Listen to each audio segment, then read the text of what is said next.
ang mga naong jud sa mga Manobo indigenous people diri sa Mindanao. Mura pa na sila mga unggoy ug naong. Kita nimo sa picture. Nga na ilang itsura. So karon kay matingala mo ngano mga gwapo ang mga nitibo, mga indigenous people sama nako. Mga taga Ilong, mga Manobo.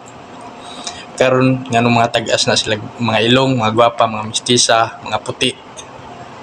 Kay katong World War II, ang mga Hapon nagigera diri sa Pilipinas ug gisakop nila ang Mindanao, Luzon, Visayas, Mindanao ug ang ubang indigenous people nag-surrender.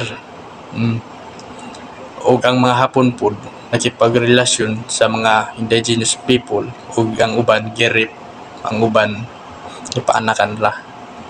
Kung kitang tanan mga indigenous people di ta matingala og mga puti ta, kung nakay nakita na itsura na unggoy kana sila kaliwat ra niya na kaliwat na sa atong mga ninuno.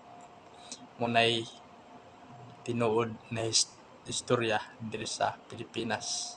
Kung ganahan ka ani nga topic, i-follow ko ug i-share.